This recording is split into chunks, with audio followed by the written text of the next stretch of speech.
Assalamualaikum warahmatullahi wabarakatuh. Apa kabar sobat sekalian? Semoga baik-baik saja. Jumpa lagi di channel Dialgo. Kali ini kita akan membahas topik kesehatan yang ada di sekitar kita, yaitu terkait masalah mudik ya. Ya, kita ketahui adalah mudik adalah apa namanya? Tradisi ya, tradisi yang sering dilakukan pada saat lebaran ya. Nah, kadang apa namanya?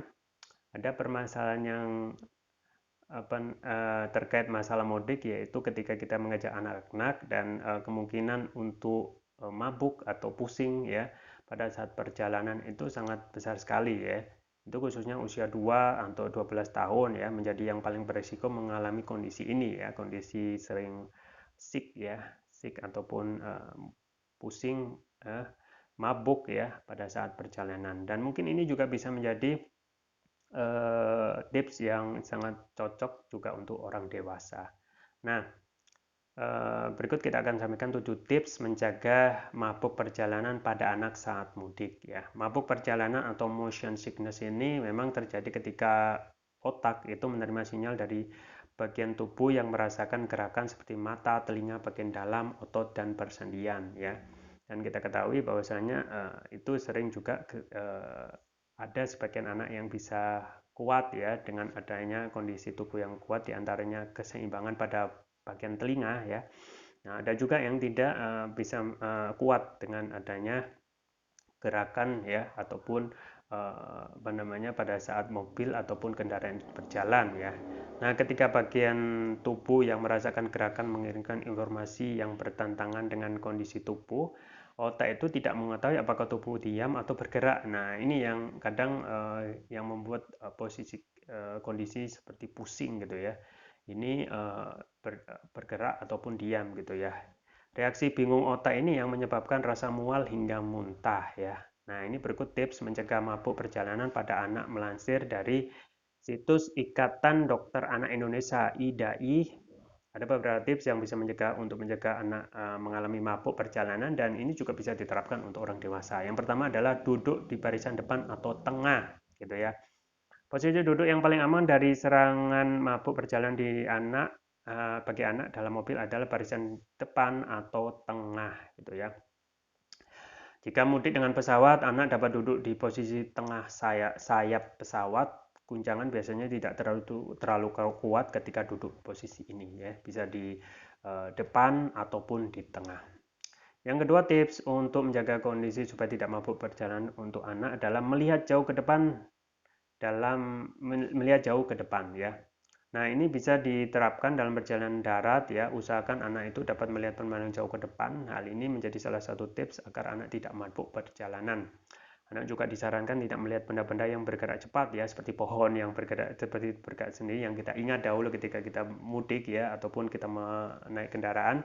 Refleks mata yang mengikuti benda bergerak cepat terlalu lama dapat membangkitkan rasa mual ya. Jadi jangan melihat benda yang bergerak cepat yang biasa, misalnya pohon ataupun tiang listrik ataupun hal yang lain, tetapi melihat ke depan. Tips ketiga adalah hindari makan berat dan minuman soda ya. Sebelum bepergian jauh, hindari konsumsi makanan yang terlalu berat atau minuman bersoda ya. Makanan dan minuman tersebut dapat mengganggu pencernaan anak. Anak dapat mengkonsumsi makanan ringan yang tidak mengandung banyak lemak jika merasa lapar. Air putih juga bisa menjadi pilihan saat merasa haus. Jadi jangan makan yang besar ya, tapi makan ringan saja, terutama bagi anak-anak yang berpotensi akan mabuk pada saat perjalanan. Keempat adalah hindari baca buku dan bermain gawai atau gadget. Mata akan terasa lelah jika melihat objek yang dekat disertai guncangan selama perjalanan gitu ya. Nah, ini kondisinya juga dialami oleh orang dewasa gitu ya. Kondisi mata yang lelah karena membaca buku atau bermain gawai dapat memunculkan rasa mual ya. Jadi ada gerakan ya, tetapi kita fokusnya kepada buku atau gawai yang akan bisa memunculkan rasa mual gitu ya. Jadi hindari baca buku dan bermain gadget atau gawai. Yang kelima adalah pastikan sirkulasi udara baik. Sirkulasi udara yang baik pastikan sirkulasi udara ya.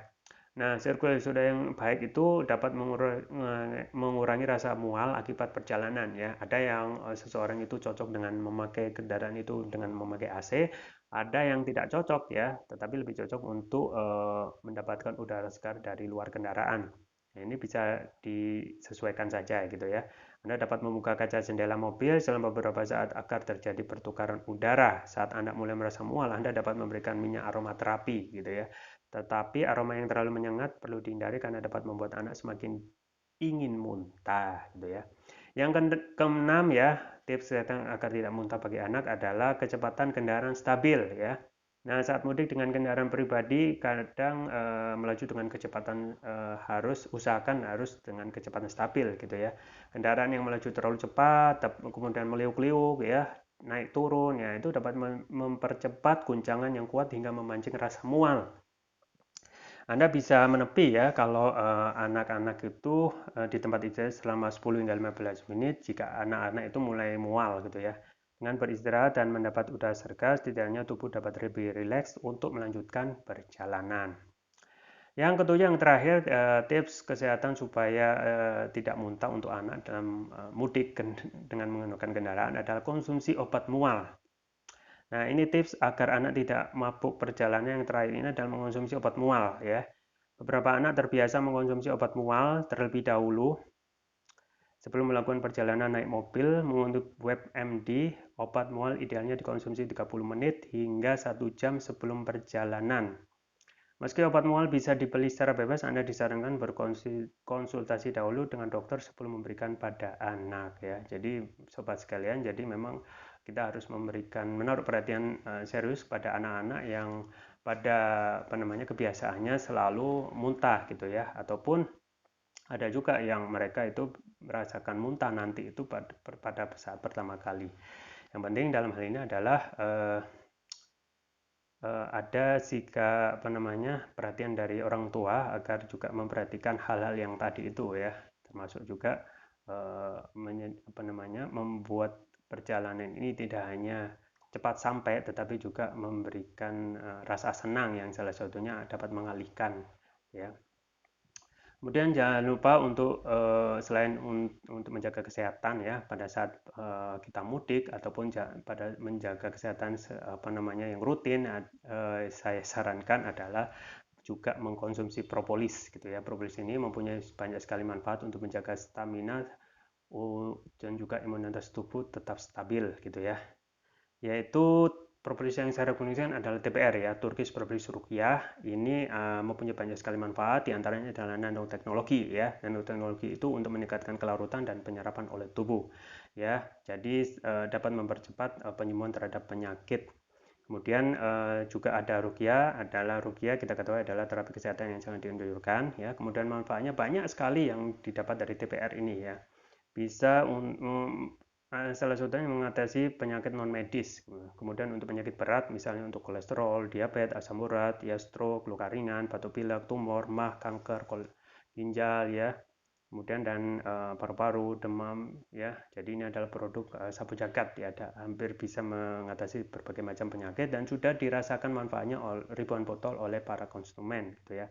Kemudian yang selanjutnya adalah yang biru adalah Turkish Propolis Surya Brain. Ini adalah manfaatnya untuk memberikan nutrisi pada otaknya. Nah, ini bisa juga dianjurkan kepada anak-anak untuk dirutinkan ya, selain untuk memberikan nutrisi pada otak untuk menjaga kesehatan sehari-hari supaya tetap fit dan juga tetap imun ya, untuk menjaga imunitas tubuh. Membantu pemulihan stroke ya, membantu proses pertumbuhan pada anak dan remaja, meningkatkan stamina, mengatasi gangguan migrain, mengatasi keluhan vertigo, mengatasi sering sakit kepala berkelanjutan, stres, kepala pening, meningkatkan kecerdasan pada anak dan remaja, sekaligus memudahkan mereka menghafal pelajaran gitu ya. Dan juga menutrisi otak orang dewasa yang suka lupa atau pikun. Keunggulan dari Turkish Propolis Ruqyah antara lain sudah mendapatkan sertifikat halal dari MUI, sertifikat dari BPOM, dan sertifikat dari INEA, International Nano Entrepreneur Association ya. Jadi sangat lengkap ya. Penggunaannya juga mudah, tinggal meneteskan TPR ini sesuai berat badan tubuh. Misalnya berat badan tubuh 70 kilo ya, 7 tetes dikonsumsi pagi dan malam ya. Untuk anak-anak ya misalnya 30 atau 40 kilo ya berarti 3 atau 4 tetes dikonsumsi 2 kali gitu ya. Untuk terapi berat bisa 3 kali pagi, siang, dan malam. Dan kami juga membuka peluang bisnis bagi Anda yang berbisnis, ingin berbisnis TPR bisa langsung gabung di komunitas Kavapreneur. Dengan minimal pembelian 3 Anda sudah mendapatkan bimbingan bisnis lengkap dan rutin. Ya, jangan lupa untuk selalu menjaga kesehatan imunitas tubuh dengan terus mengkonsumsi Turkish Propolis Rukia. Link pembelian ada di deskripsi atau bisa kunjungi toko online kami di Algo di Tokopedia atau Shopee. Itu yang bisa saya sampaikan. Semoga bermanfaat. Jangan lupa like, share, dan subscribe. Sampai jumpa lagi. Wassalamualaikum warahmatullahi wabarakatuh.